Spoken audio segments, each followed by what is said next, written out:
안녕하세요, 오카 김한용입니다. 오늘은 여기 또 주차장에 나왔어요. 저희 컨텐츠가 너무 부족해서 막 징징댔더니 저희 이웃집에 계시던 샤스파이님이 자기 집 주차장에 카니발 나와 있다고 오라고 해서 이렇게 오게 됐습니다. 지금 새벽 12시거든요 여러분들 이 컨텐츠 정말 제가 잠 안 자고 찍는 거니까 꼭 끝까지 봐주셔야 돼요. 전면부는 제가 평소에 여러분들께 보여드렸던 그 샷은 아닙니다. 그릴이 좀 짭짭해. 이거보다 좋은 그릴 있어요. 그러니까 훨씬 멋있는 그릴이 있어. 근데 그거는 수출용이야.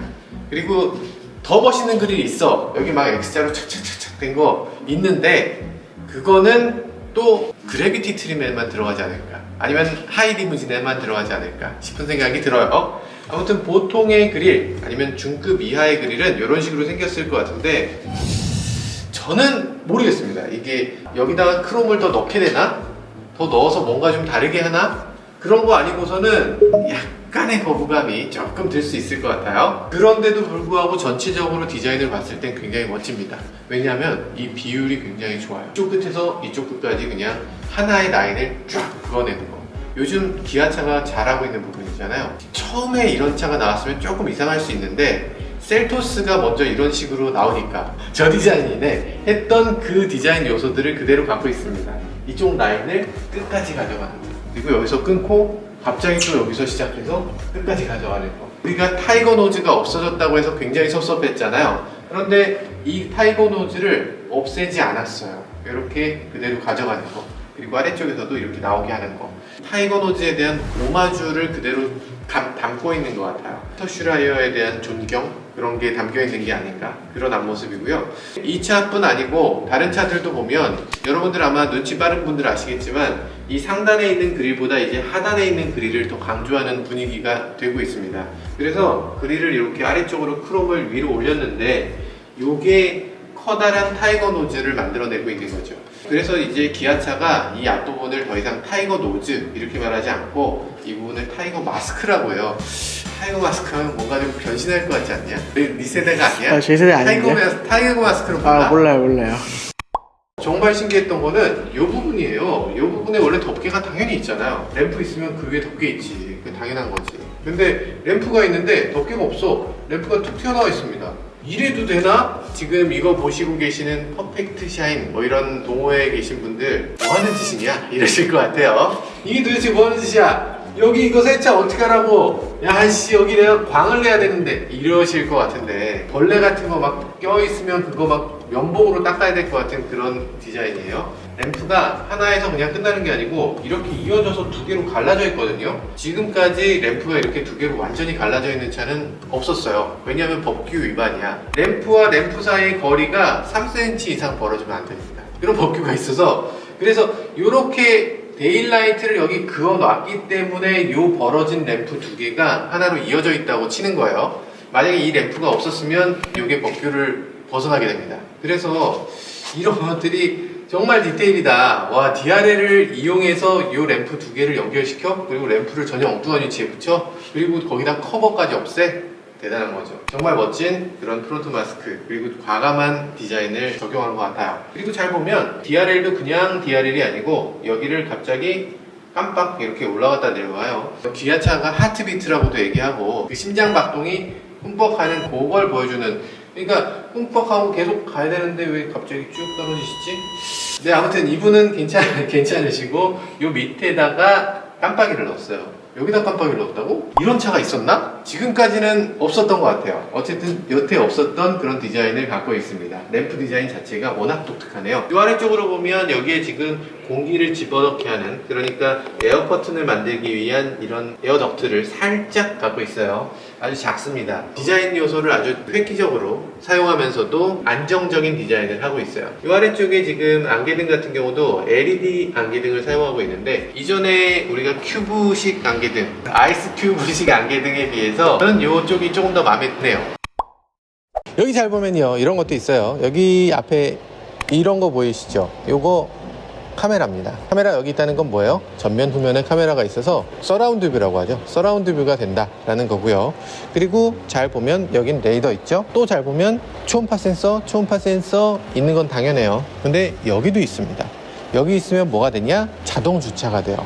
여기 있으면 자동 주차하겠다는 겁니다. 차에서 주차 넣었을 때 핸들만 이렇게 주차해 줄 것인지, 아니면 RSPS처럼 밖에서 차의 버튼을 누르면 알아서 주차를 해줄 것인지 중요한 차이점이죠. RSPS는 분명히 되긴 돼요. 그러니까 차를 앞으로 빼고 뒤로 넣고 하는 그 키에 있는 그 기능이 있잖아요. 그 기능 무조건 되는데, 그 기능이 보통 다른 차들, 예를 들면 그랜저, 소나타, K5, 소렌토까지도 전진 후진만 돼요. 근데 얘는 지금 여기 있으면 꺾어서 넣어줄 것 같아. 이런 차는 되게 넣고 빼기 힘드니까, 그러니까 아마도 이런 RSPS가 코너링까지 되지 않을까, 그런 생각을, 그런 기대를, 그런 희망 회로를 돌려보게 되네요. 네, 그런 생각이 들고요. 타이어는 지금 컨티넨탈 크로스 컨택트가 껴져 있습니다. 지금 휠이, 잠깐만, 이게 휠이 몇 인치니? 19인치 휠? 20인치도 있나요?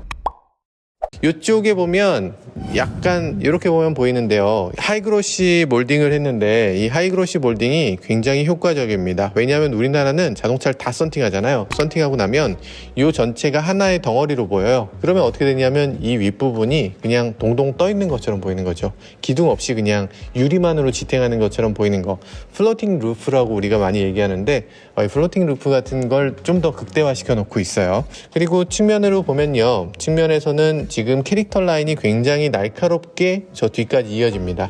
이 캐릭터 라인 같은 경우는 이렇게 이어져서 이 슬라이딩을 위한 홈으로 이어지고 있어요. 그래서 테일램프까지 쭉 이어지죠. 디자인적으로 잘 해결해냈다. 이 홈이 없앨 수 없는 부분인데 이런 식으로 한 거 뭐 잘 극복한 거다 얘기할 수 있는데, 다른 메이커들은 더 잘 극복하고 있죠. 예를 들면 혼다 어디시나 그런 차들은 다 이렇게 유리 밑으로 들어가서 사실 이 홈이 그렇게 눈에 두드러 보이지 않는데, 이 차는 아직도 이렇게 눈에 좀 드러나 보이는 걸 내세우고 있어요. 디자이너의 어떤 고집, 이런 것들이 조금 보이긴 합니다. 이쪽 옆에 보면 지금 원래는 여기 몰딩이 있어야 되는데 지금 여긴 몰딩을 떼버렸어요. 아마도 이게 시험차여서 그런 것 같죠. 원래 여기 어떤 몰딩이 들어있냐면요, 이 차 특유의 약간 비늘 같은 형태의 그런 몰딩이 들어있죠. 인테리어에도 조금 있고, 그리고 소렌토 인테리어에도 그런 게 들어있죠. 기아차가 앞으로 내놓는 K7에도 들어있습니다. 그 크로스되어 있는 그 몰딩을 아마 기아차의 고유 패턴으로 사용할 모양이에요. 그것도 굉장히 인상적이죠. 여기 손잡이에도 특이한 점이 하나 있습니다. 이쪽에는 손을 대면 문이 열리고 손을 대면 문이 잠기는 터치식으로 바뀌었어요. 제네시스 G90에도 없는 건데, 그죠? 이게 이제 새로 나오는 차들에 서서히 적용되다 보니까 약간 하극상이 일어나고 있는 그런 기능이기도 합니다. 뒤쪽은 아쉽게도 터치식이 아니고 이렇게 버튼식으로 딸깍 눌러서 뒤로 움직이고 딸깍 눌러서 닫히는 그런 형태로 돼 있어요. 이거를 우리가 무슨 버튼이라고 하죠? 오슬 버튼이라고. 네, 오슬 버튼이라고 합니다.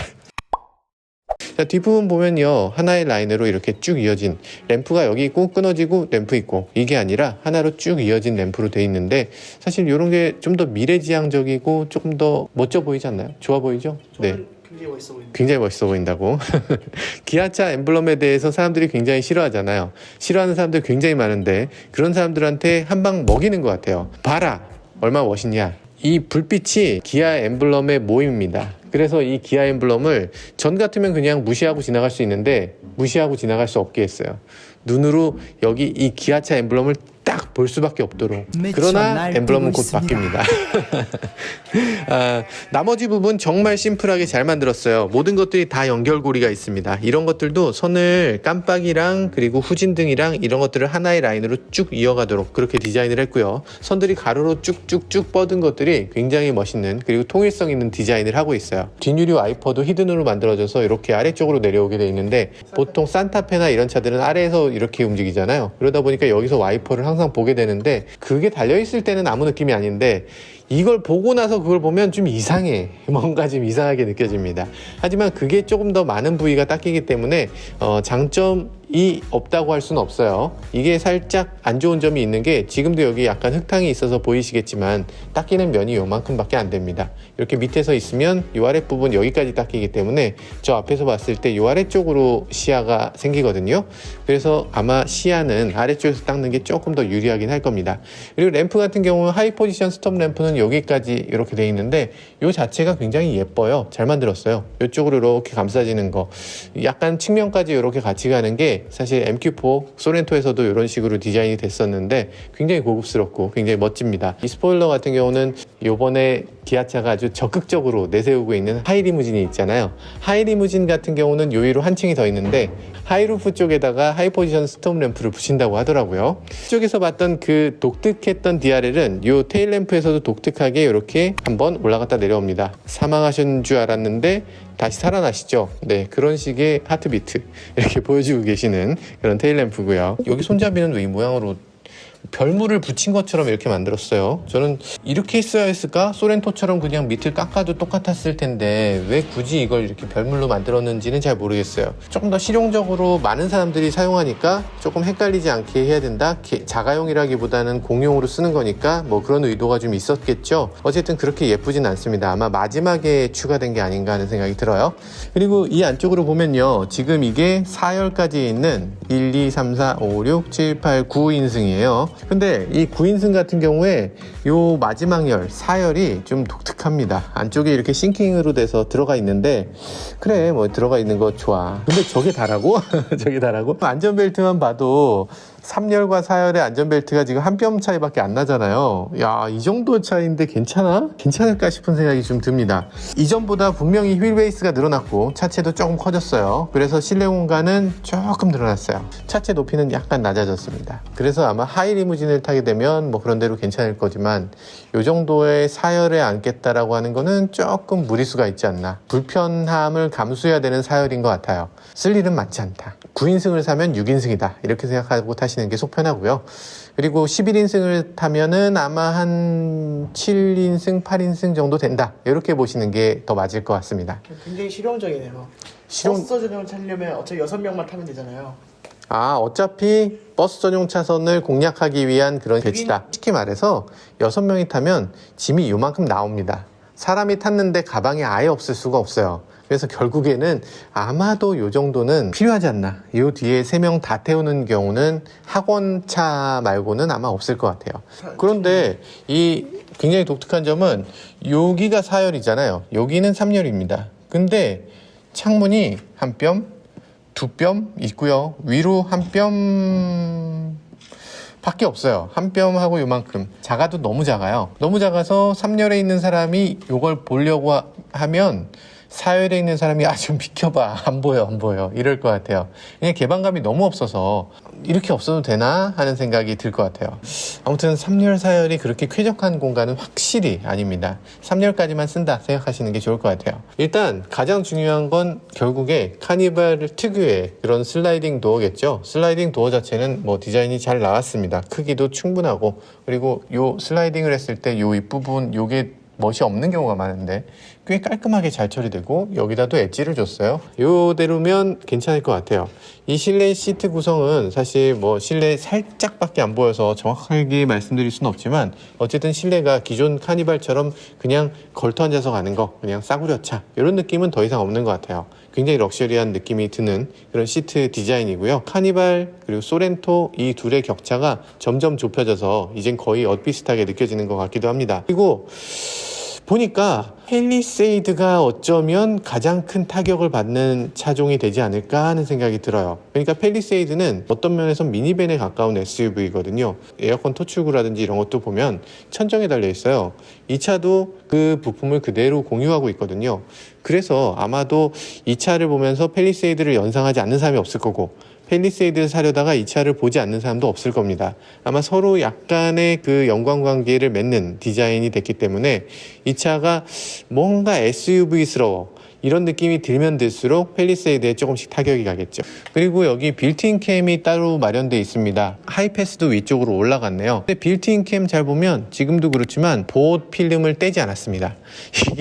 이게 얼마나 큰 문제야. 빌트인 캠 보호 필름 저거 아무도 안 떼요. 이 차 나올 때 저거를 떼서 이 녹화를 좀 작동을 시켜주고 그러고 출고를 해주면 안 되나요? 그렇게 해줘야지 집에 가다가 사고 나도 좀 뭔가 기록이 남죠. 집에 가다 사고 나는 사람들 많을 텐데 안타깝습니다. 한 달, 2달 지나고 나서 사고가 난 다음에 빌트인 캠이라는 게 있었지 참 하고 꺼내보려고 하면 없어요. 녹화 시작을 안 눌렀거든. 이게 정말 큰 문제라는 생각이 들고요. 이 자동차의 최첨단 기술을 많이 적용하고 있잖아요. 그러다 보니까 이제 소비자들한테 전달하는 방식도 기존하고 달리 많이 바뀌어야 된다는 생각도 듭니다. 당연히 가르쳐 줘야 되는 그런 과정도 있어야 되고요. 지금 단순히 그냥 탁송 기사가 와서 여기 키 있어요 하고 가져가는 이런 형태는 이젠 더 이상 하지 않아야 되는 게 아닌가 하는 생각도 들고요. 당연히 여기서 또 그런 얘기 나올 겁니다. 아니 디젤 2점이 너무 부족하지 않아요? 이러실 텐데 솔직히 좀 부족한 것 같아. 사실 솔직히 디젤 3.0 여기다 좀 달아주면 정말 좋을 것 같아요. 근데 안 됩니다. 왜 안 되냐면 전륜구동이거든요. 전륜구동에 디젤 3.0 넣고서 거기 끼울 수 있는 변속기가 없어요. 전륜구동이 3.0 베라크루즈 있잖아요. 아니 베라크루즈는 디튠돼서 들어갔잖아요. 아니 모하비 출력이 못 버텨주니까 베라크루즈는 디튠에서 들어갔단 말이에요. 완전히 그 차이가 있어요. 저분은 아주 뭘 모르시네. 네, 유래가 아예 없는 건 아니지만 뭐 그런 것들 그만큼 전륜구동에 3.0 엔진을 넣기가 힘들다는 얘기겠죠. 네, 그런 얘기도 있어요. 지금 디젤 2.2를 사용하잖아요. 그러다 보니까 지금 디젤 2.2 스마트 스트림 엔진은 타이밍 체인에서 오히려 타이밍 벨트로 넘어갔거든요. 사람들 생각에 그럼 내구성이 떨어지는 거 아니야? 중간에 타이밍 벨트 끊어지면 그게 돈이 얼만데 이런 생각들을 하시는 것 같아요. 근데 타이밍 벨트가 옛날 같지 않아서 이제는 더 이상 타이밍 벨트를 교체한다 이런 개념은 더 이상 없는 것 같아요. 그리고 이 타이밍 벨트 같은 경우는 타이밍 체인에 비해서 소음이 훨씬 줄어들기 때문에 그런 점에서 좀 높게 평가되는 것 같습니다. 이유가 다 있어서였겠죠. 설마 엔진 깨지라고 그렇게 했겠어요? 네, 그러진 않은 것 같습니다. 그리고 그 원가 절감 얘기하시는데 원가 절감이 그렇게 많이 되는 것도 아니에요. 자, 어쨌든 지금 이 차 하이브리드로 나오냐? 지금까지 알려진 바로는 안 나오고요. 사륜구동이 나오냐? 네, 지금까지 알려진 바로는 안 나옵니다. 하지만 모든 것들은 다 준비되어 있다고 해요. 심지어 LPG도 준비되어 있다는 얘기가 있어요. 모든 게 다 준비되어 있는데 뭐 어떤 게 나오게 될지 어떤 게 나오지 않게 될지 그건 시장이 또 어떻게 반응하게 되느냐 그걸 좀 더 지켜볼 필요가 있는 것 같네요. 많은 것들 궁금하실 텐데 궁금하신 거 있으면 댓글로 좀 남겨주시면 저희가 또 알아보고 말씀 다시 드리도록 하겠습니다. 지금까지 저는 모카 김한용이었습니다. 감사합니다.